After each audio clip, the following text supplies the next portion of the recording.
If you study data on poverty and crime, it's very easy to observe that neighborhoods with high poverty rates often have high crime rates. But what's not so easy to discern is the causes of this relationship. Does poverty cause crime, or does crime cause poverty? Or do they feed off one another in a vicious cycle? Or does another factor or combination of other factors cause both poverty and crime? In this lesson from Just Facts Academy about observational studies, you're going to learn how to mop up such messy matters. Observational studies are those in which investigators don't intervene, but only measure.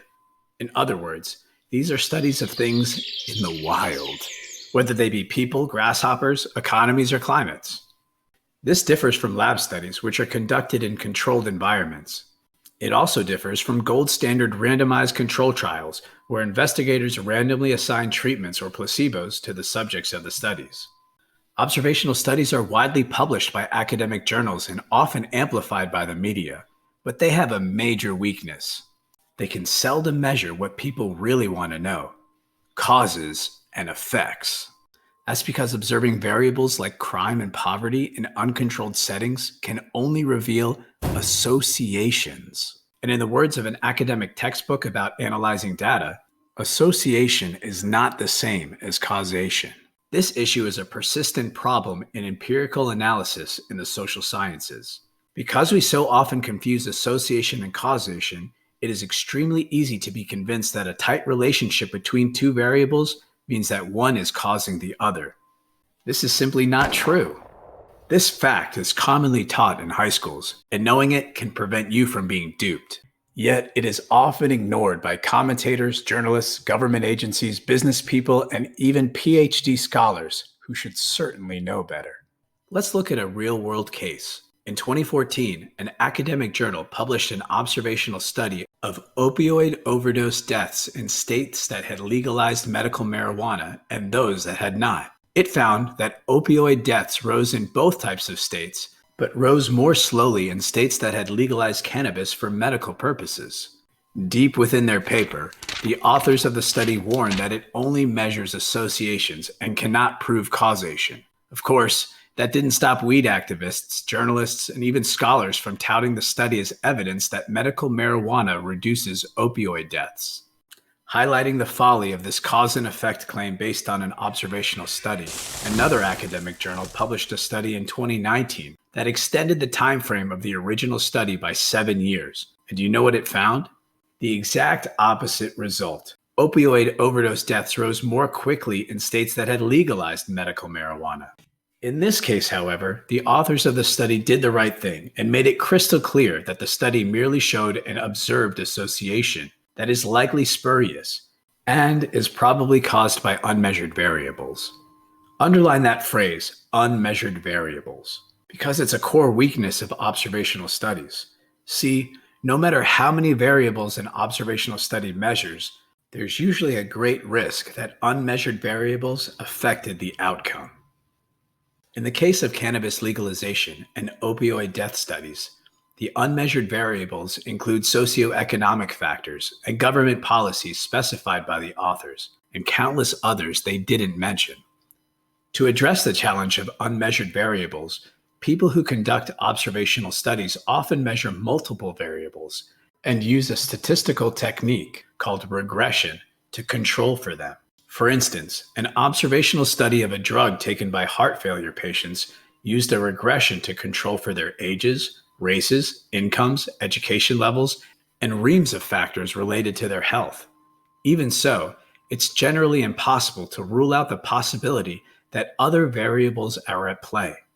This is called omitted variable bias, or residual confounding, or as one scholarly paper dubbed it, the phantom menace.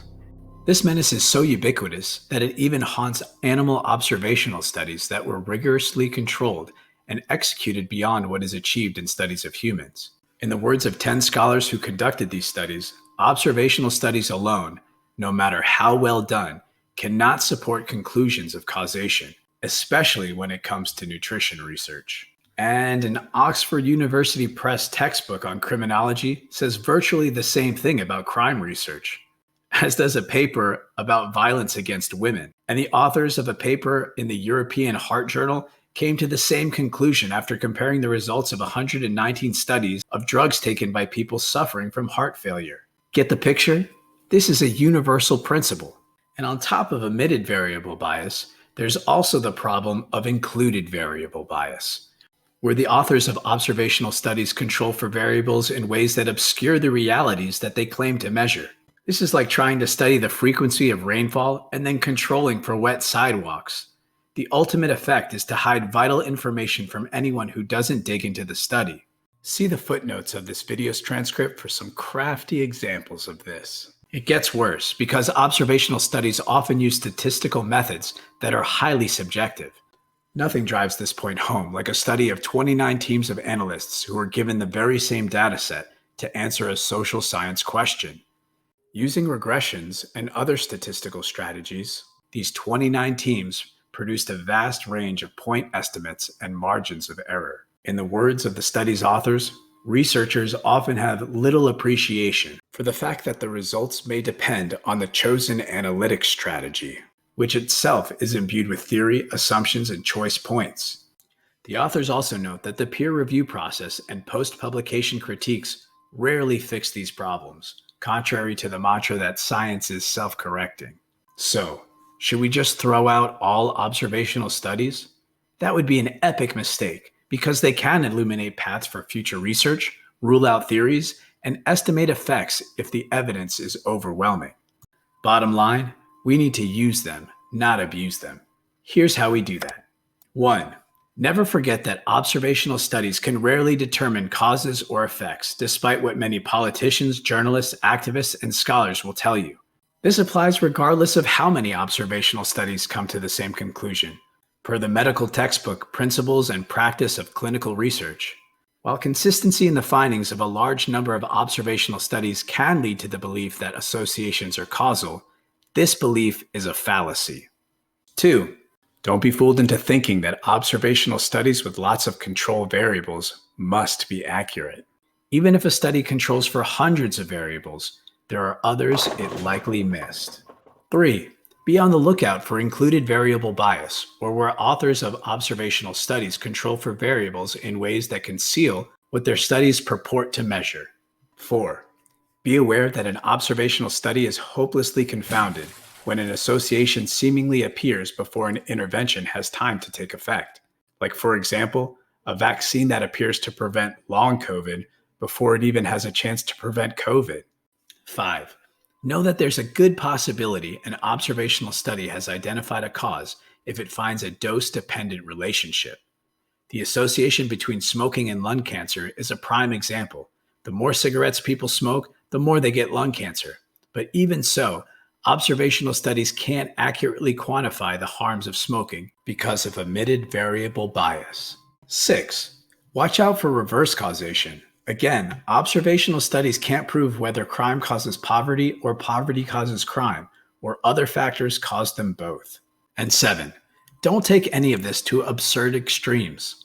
Observations are fine for determining that jumping out of a plane without a parachute isn't great for your health. However, this kind of certainty is a rare exception, not the rule. Now that you know the common pitfalls of observational studies and are hyper-aware that association is not causation, don't be a dummy for people who aren't as informed as you. Instead, put observational studies in their proper place and keep it locked to Just Facts Academy so you can research like a genius.